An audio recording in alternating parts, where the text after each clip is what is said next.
morning, folks. This is Choline Searles, winner Pastor Ministry International. I hope you're having a good day. I am here doing some studies on the book of Acts for Bible School, and I have to finish my stats on Acts by the 12th. I have 2 more quizzes to do. I am here reading a passage, a note. I am here reading a note.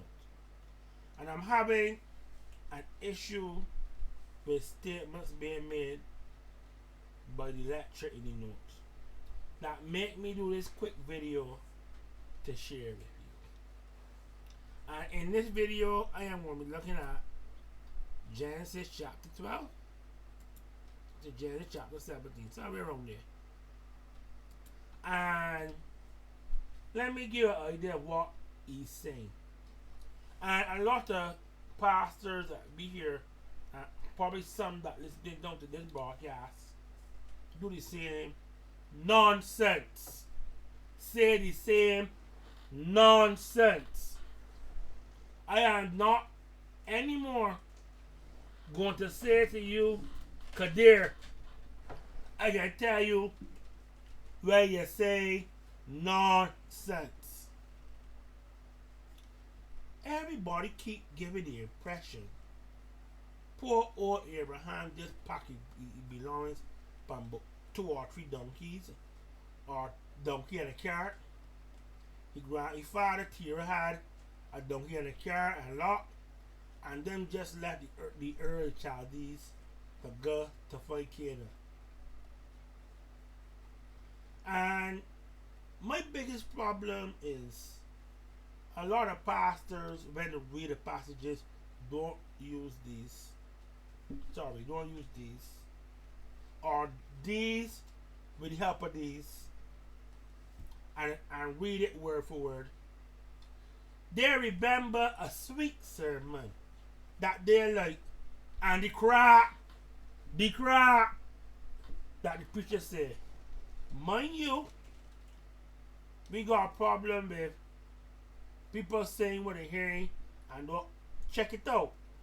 So we gonna try to understand something in this story. I gonna give you a try in 5 minutes to give you the whole story and tell you why I feel annoyed. So God tells Abraham to leave from around his family and go to a land I'm gonna show you. We get to the land in Genesis chapter 11, the last few verses. Alright? Now get to the land, right? To get to the land. They lived in a city. Terah died.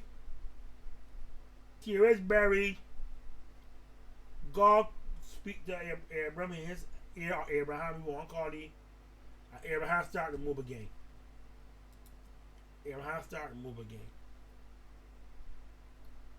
But I can tell you, we can see it from 12 to about 16, 17. Abraham had cattle and sheep and servants and tents. Abraham was set at camp for a couple of weeks while the animals graze. Abraham ain't like our Caribbean people that got 6 and 8 and 10 sheep. And we can see in scripture why it takes a little. We can see. I like to, we can go through the Bible together, right? Let me go to this story here. Abraham went to Egypt and he get blessed. Don't make test of lace down there. But let me look at this story here in chapter 14. So in chapter 13, you see it there. Iran lot fighting over grazing land because Lot had flocks on hers. Abraham had flocks on hers. And the servants of Abraham, the servants of Lot, they carry them to get to eat some grass, drink some water. But you're in a time when the land recovering from drought because earlier up in chapter 13, Abraham had to go down to Egypt because the land had a famine. They call it a famine. You have no grass to feed, so he came down there. And it tell you here, you see what they had?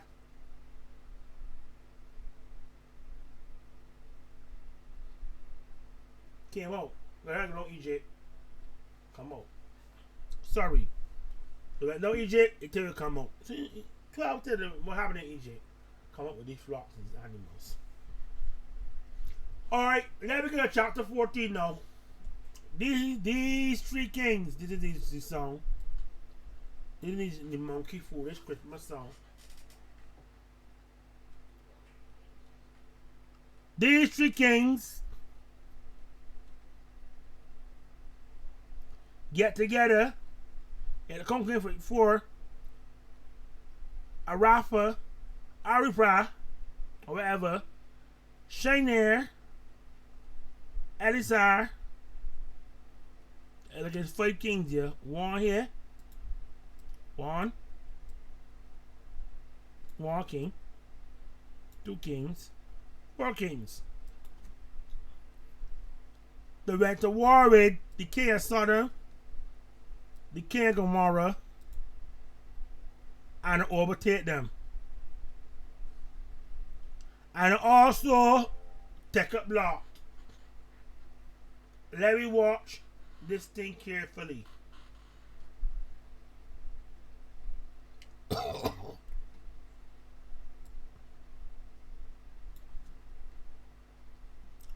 Now remember in chapter 13, Lot's servants and Abraham's servant was fighting over land to graze the animals. Well, when they take up Lot, a lot of sheep and got goats and everything, they capture his servants too. So one of them get away. And when I find Abraham, I tell Abraham, they got Lot captive. And we don't know if they're gonna live.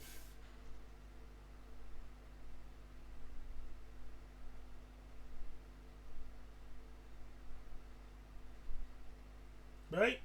So Abraham gather servants born in his house. Let me see the number. 318. 318 servants or with some born in his house, well trained to be a mini army with some other people to go and fight these 4 kings or 3 kings, 4 kings, to deliver the people of Sodom and Gomorrah and free Lot. Let me ask you a question. How much food you think a day it can take to feed 300 plus people? Maybe some of you that hearing this say, no, like if you work in a canteen or restaurant, how much food it does take to feed 300 people? I just take 900 Barbados dollars to feed 12 people. Sorry, 11 people. I told 900,000 Barbados to feed 11 people. So that is $90,000 a day, a month or more. Milk, cheese, whatever. Ask you a question. You think when Abraham left the land of us, he left with $300 in his pocket? Abraham left the land of us with enough substance to build a city by himself. When God told Abraham to left, he knew that Abraham had the means to survive. Come on, look. 318 servants. That's just men. Daddy children, another 300 or 600. Daddy wives, another 300 to 500. Let me add up. 2 children in the family. 318 men. 300 men. Let me keep it easy. 300 men. 300 wives. 600. And 600 children. 1,200. Plus Abraham concubines and he wife. Another 20. So 3, 6, 12, about 1,250 people that's travel with Abraham. So think about it. Let me think about it. Let me scratch my head and think. Men, women, and children. Abraham, Sarah, concubines, and their children. You gotta feed all them. You gotta feed the ones that working for you. You gotta provide housing for them to sleep at night. They got all sorts of things to do. Milk butter. Yeah, remember angels come. The milk butter. The dread had a feast. Kill a cow. Kill one cow. Everybody had peace. Remember that story? You go and you look it up there. So ask yourself a question again. Did Abraham leave the Ur of the Chaldees break? Little bit of money. Little morsel. Did he left with $5,000, $10,000, $50,000? How he could left with some little money and end up a couple years after with 300 servants? Where and how did they take care of 300 men born in your house? And the wives and the children? You think he is a bandit or pirate or highway robber? No. I want you to understand that when God called the man had so much money. The man was a wealthy man. The man could have sustained himself. He had to stand in the idolatrous place he was. He could have left there, find a piece of land elsewhere, and establish himself. Huh? You take the man, read again, look at there, 318 servants born in his own house. 318 born in your own house. What you think it is? You take the bag, sit down and think about it. Really? Pause the video. Pause the video here. Look at what is written there. You're going to find it in your Bible. Say exactly the same thing. It was NIV. Okay, for those people who like transliterary and like to use different versions, right? I can help you with that one too. Alright? The people like Bible scholars, a lot of Hebrew down here, a lot of some Greek and Latin up here, the New King James there, the NIV, American Standard, the NIV American, NIV England, No American Standard, the King James, the Geneva version. Look all them there. Pause it. Sit down and take.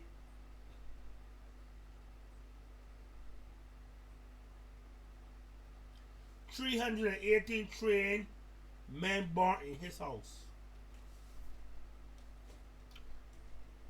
Think about it. Think about what you're reading. Think carefully and ask yourself a question. What sort of substance this man would have had to maintain 318 servants?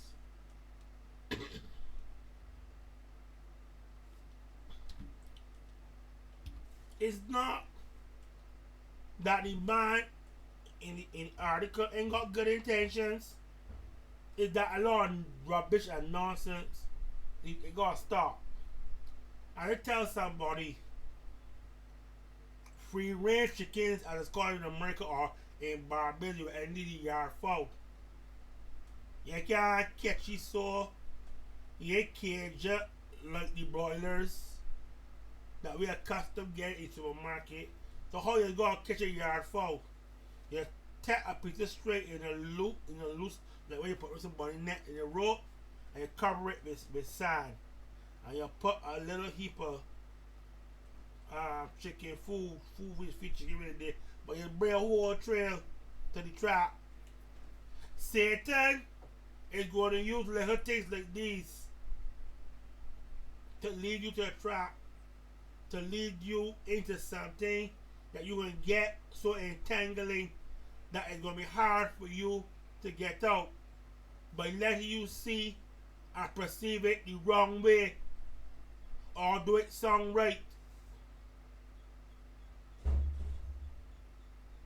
Everybody in that lecture, the lecture's got 100 people believe Abraham left home with doubts of surviving. Abraham left home with doubts of surviving. He could sell slaves. They may sell Joseph. He could sell sheep. He could sell cows to get food. He could trade. The man went to Egypt to trade, to pay for lodging, to the famine done.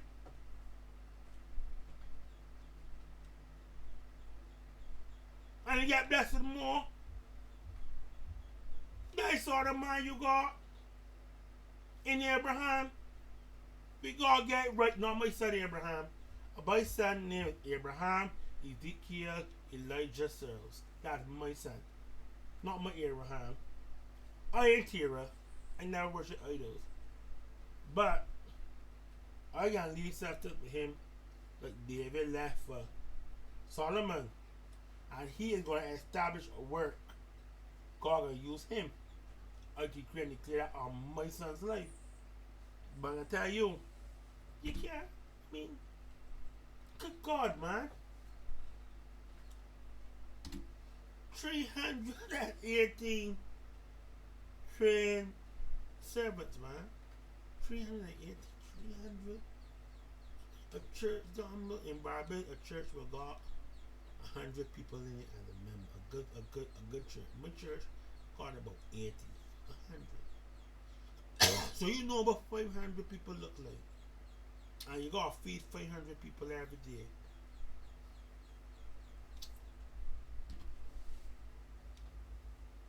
Now, let me recap.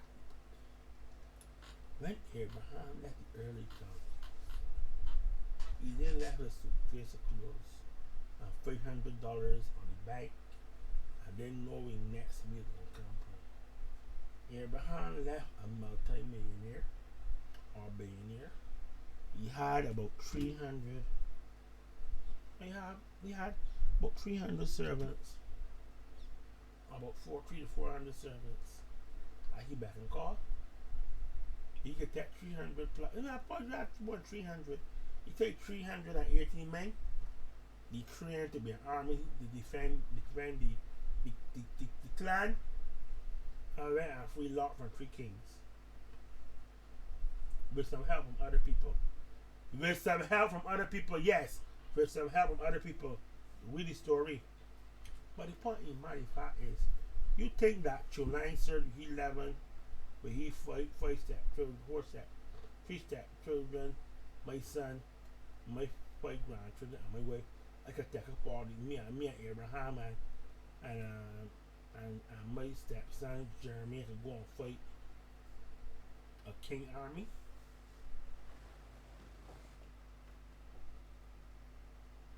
Three kings besides army? 3 kings that take over and capture everybody in Sodom and Gomorrah? And you say, hey, don't dare listen to this. Really, this is all the people tell you about man, he left with nothing? Really? He had to train the man. Because we out there, people can come and attack you the same way these kings take over Sodom and Gomorrah, take over he got to train his servants to fight, and he led the fight. Abraham led the fight. Understand the sort of man he is here. Alright, I give you a tip of the iceberg. Read from Genesis chapter 12 to Genesis chapter 17. And try to understand the man, what the man had. The sort of things the man do. The sort of people the man train. Look. Train servants. He armed the trained servants and led them and freed the people of Sodom and Gomorrah. The same people further in another chapter he interceded to God for. That he, his main servants, and other men ready to relieve them and set free from 3 kings. Sit down and think. What sort of man he was? What sort of capabilities he had? What sort of servants he got? What sort of capabilities he got? What sort of animal wealth he got? I ain't take none of the booty for the war. None. Read Genesis chapter 14. He took a tenth of the booty and gave him a chance of that. He ain't take none piece of. He said, nobody ain't to make me rich, man. Nobody ain't to make me rich. Read Genesis chapter 14. I'm going to give it a homework. God bless you. And for those who like to challenge me, here is my information. God bless you.